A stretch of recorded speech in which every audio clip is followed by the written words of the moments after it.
Hi everyone! Welcome to Sulit Tech Reviews. So medyo iba yung setup natin ngayon guys kasi medyo malaki yung product na i-review natin ngayon.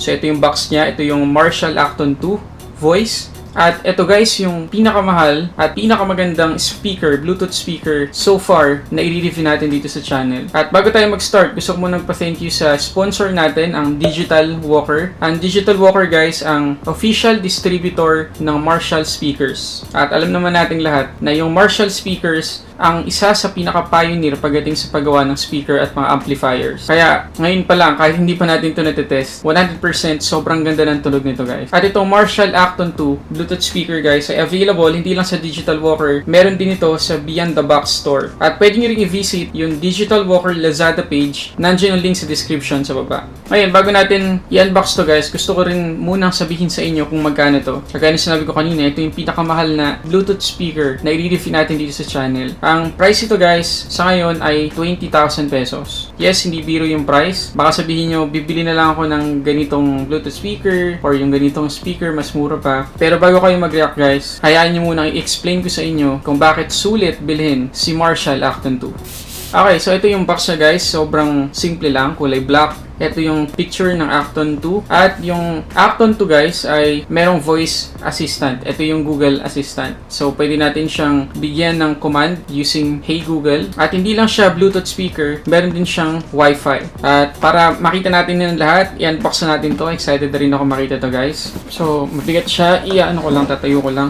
Ayan. So nandito kasi yung bukasan niya. Ito yung merong sticker dito. So i-cut ko lang. At dito pala sa likod guys, meron pa siyang ilang specs.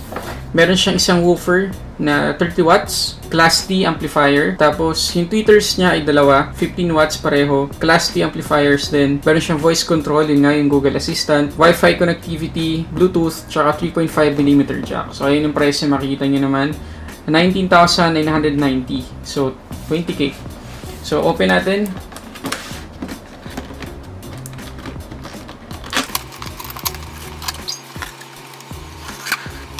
So, imbis na styrofoam guys, makikita natin dito, merong parang karton na lalagyan na itlog, parang ganon, para maingatan talaga si Acton 2. Tapos may makikita kayo naka-engrave dito na established 1962. Yes guys, ganun na katagal si Marshall. Ganun na katagal gumagawa ng speakers at amplifiers si Marshall. Okay, so ito yung Acton 2. Tanggalin natin.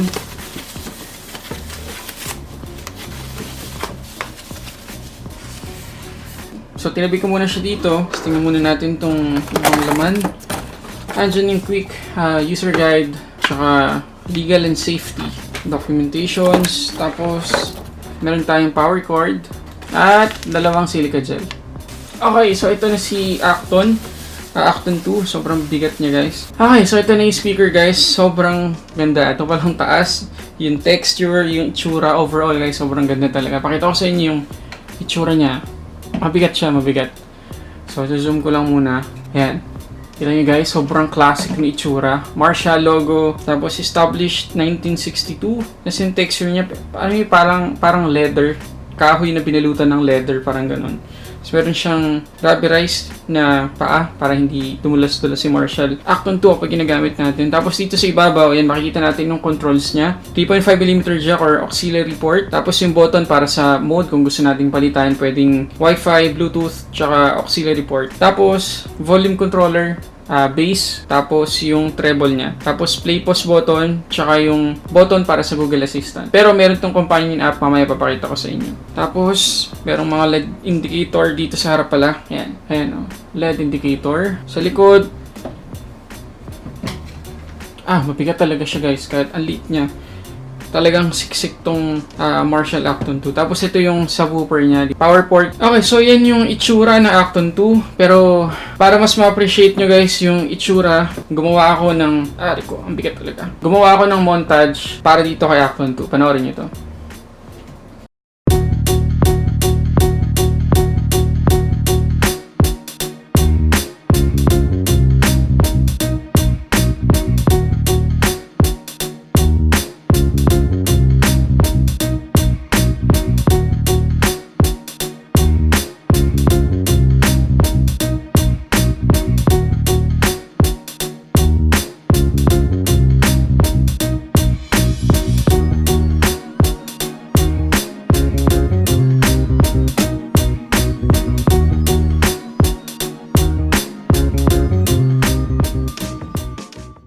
Okay, so sana nagustuhan nyo yun. Sana mas na-appreciate nyo si Marshall Acton 2, lalo na yung itsura niya dun sa montage na yun. Okay, so ngayon ay itetest natin yung sound dito. Hindi yun mabibigyan masyado ng justice dito sa mic na ginagamit natin. Pero sasabihin ko sa inyo talaga, with all honesty guys, kung ano yung sound quality ni Marshall Acton 2. At syempre, papakita ko sa inyo din yung companion app at saka yung Google Assistant or yung voice command dito kay Acton 2. Okay, so start tayo.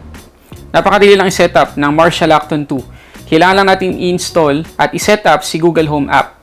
Pagkatapos natin i-install, punta tayo kay Marshall Acton 2. Iselect lang natin yung Bluetooth dun sa source. Pagkatapos, pindutin natin ng matagal yung source button hanggang sa mag-blink yung LED indicator ni Bluetooth. Pag nag-blink na yan, open natin si Google Home app hanggang makarating tayo dun sa homepage ng Google Home app. Tapos, meron siyang madedetect na speaker na merong Google Home speaker na icon. Click natin yan, i-link natin sa account natin. Tapos, select lang natin kung ano yung location niya sa bahay natin. After nun, next lang, madedetect niya na ng kusa si Marshall Acton 2. At yun na yun. Magagamit na natin si Marshall Acton 2. Pagkatapos natin mag-setup guys, napakadami ng commands na pwede nating sabihin kay Marshall Acton 2. Katulad nito. Okay Google, what's the weather today? In Quezon City today, there will be thunderstorms with a forecast high of 29 and a low of 25. Okay Google, turn your volume to 70%. Okay Google, play some music. Alright, music on Spotify. Here you go.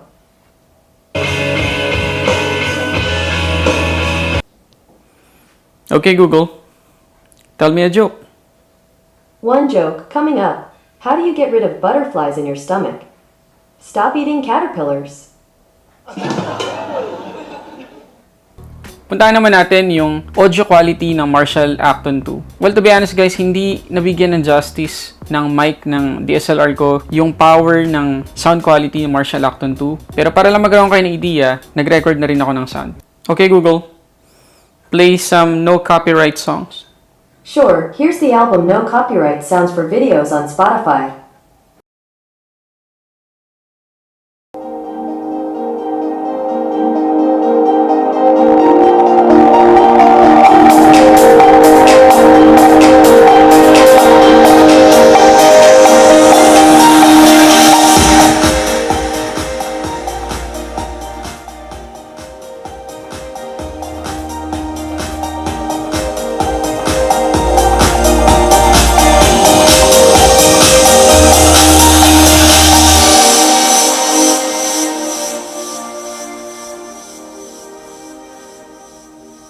Okay, so anong verdict natin dito kay Marshall Acton 2? Doon muna tayo sa sound quality. Katulad ng sabi ko kanina, hindi siya nabigyan guys ng justice ng microphone natin. Pero 100% ito yung pinakamagandang quality ng speaker na na-try ko so far. Siyempre, Marshall yan eh. Wala na tayong pag-uusapan kapag sinabi nating Marshall. Yung treble niya, yung bass, grabe. 100% sobrang ganda talaga guys. At kahit itodo mo to 100% yung volume niya, hindi sabog. Hindi talaga sabog. So, kung gagamitin mo siya para magpatugtog ng Spotify sa bahay nyo or gamiting speaker ng tablet ninyo, ng phone ninyo, saktong-sakto to guys. Pero ito lang guys kapag i-connect nyo siya sa TV, halimbawa smart TV yung ginagamit ninyo, tapos kinonect nyo siya sa Bluetooth ng TV ninyo, merong delay. Siguro mga 1 second delay. So, hindi ko nire-recommend na Bluetooth connection yung gamitin nyo kapag gusto nyo itong gamitin as a speaker ng TV nyo. Baguhin nyo yung source niya, ilagay nyo doon sa aux or sa auxiliary. Gamit kayo ng 3.5mm na auxiliary cable papunta sa TV nyo at mag-i-improve ng malaki yung latency habang nanonood kayo sa TV ninyo. Okay, pero overall, sobrang ganda nito guys. Kung gagamitin natin siya as normal speaker, as normal Bluetooth speaker para sa phone natin, hindi kayo magsisisi guys. Uulitin ko guys, hindi kayo magsisisi dito. Yun lang, talagang medyo pricey siya, pero sulit na sulit siya para sa price. Okay, so ulitin ko lang, itong Marshall Acton 2 ang bibili natin sa Digital Walker. Sila yung official distributor ng Marshall speakers tsaka Marshall headphones dito sa Philippines. So sa kanila kayo bumili guys para sa mas smooth na warranty at tsaka transaction. At katulad na makikita nyo ngayon, bukod dito sa Acton 2, madami pa silang model ng Marshall speakers na binebenta. So punta lang kayo sa Digital Walker at tsaka sa Beyond the Box. So yun guys, yung ating unboxing and full review dito sa Marshall Acton 2. Maraming salamat ulit Digital Walker sa pagtitiwala na binigay ninyo na ma-review ko yung sobrang gandang speaker nyo to. At sa sobrang bait guys ng Digital Walker, mamimigay sila guys ng hindi lang isa, kundi 5 Baseus 10,000 mAh na power bank. At alam naman natin kung ano yung Baseus guys na brand. Pioneer na rin sila pagdating sa mga accessories katulad ng earphones, headphones, ito power bank, mga car accessories, cases, at marami pang iba. So tingnan natin. Itong isa itong bubuksan ko ay akin to guys. So okay lang nabuksan. Tapos yung 5 na para sa giveaway, brand nyo lahat yun, no? Hindi pa nabubuksan, hindi pa nagagamit. So, yun ipapadala natin. So, meron documentation. Tapos, nandiyan yung micro USB cable. At syempre, yung ating power bank. Okay, mukha siyang safeguard. Mukha siyang sabon, guys. Pero, at least, hindi siya glossy. So, hindi siya fingerprint magnet. Magaspang siya. Tapos, ayan yung micro USB port para ma-charge natin tong power bank. Baseus branding, LED indicator, tapos yung power button para makita natin kung ilan na lang natitira. Tingnan natin. Ayan, meron pang at least 75% na natitira dito. At meron siyang 3 ports na pwede natin pagsaksakan ng devices natin. So, 3 simultaneously pwede natin i-charge dito na device, 2 USB at saka isang USB Type-C. So, saktong-sakto kapag nag-travel tayo ngayon. So, paano ito mapapanalunan? Ito yung mechanics guys. So, ganun pa rin. Number 1, kailangan nakasubscribe kayo guys dito sa channel natin. Mag-comment na rin kayo dyan sa baba tungkol sa nagustuhan nyo sa Marshall Acton 2. Pangalawa, i-like nyo yung Sulit Tech Reviews Facebook page at Digital Walker Facebook page. Number 3, tignan nyo dun sa Facebook page ng Sulit Tech Reviews yung post ko tungkol sa Marshall Acton 2. Video yun, i-share nyo lang sa wall nyo. Dapat nakapublic yung post ninyo para makita namin. Tapos dun sa caption, i-invite nyo lang yung friends nyo, yung family nyo na i-like yung Sulit Tech Reviews Facebook page tsaka yung Digital Walker Facebook page. At kung sino yung may pinakamaraming likes dun sa post ninyo, yun yung papadala namin ng Baseus 10,000 mAh na power bank. Okay, keep in mind lang guys na 5 yung ganito natin na ipapag-giveaway. So, ibig sabihin, yung unang 5 na products na i-review ko galing Digital Walker, merong Baseus power bank na giveaway. Okay, so ito yung una. So abangan nyo lang palagi yung mga products na galing Digital Walker dito sa channel para makasali kayo sa giveaway. Okay? Okay, so yun muna guys. Maraming salamat sa panonood. Sana nakatulong tong video na to para magka-idea kayo kung gaano kaganda yung quality ng Marshall speakers. Specifically, yung Acton 2.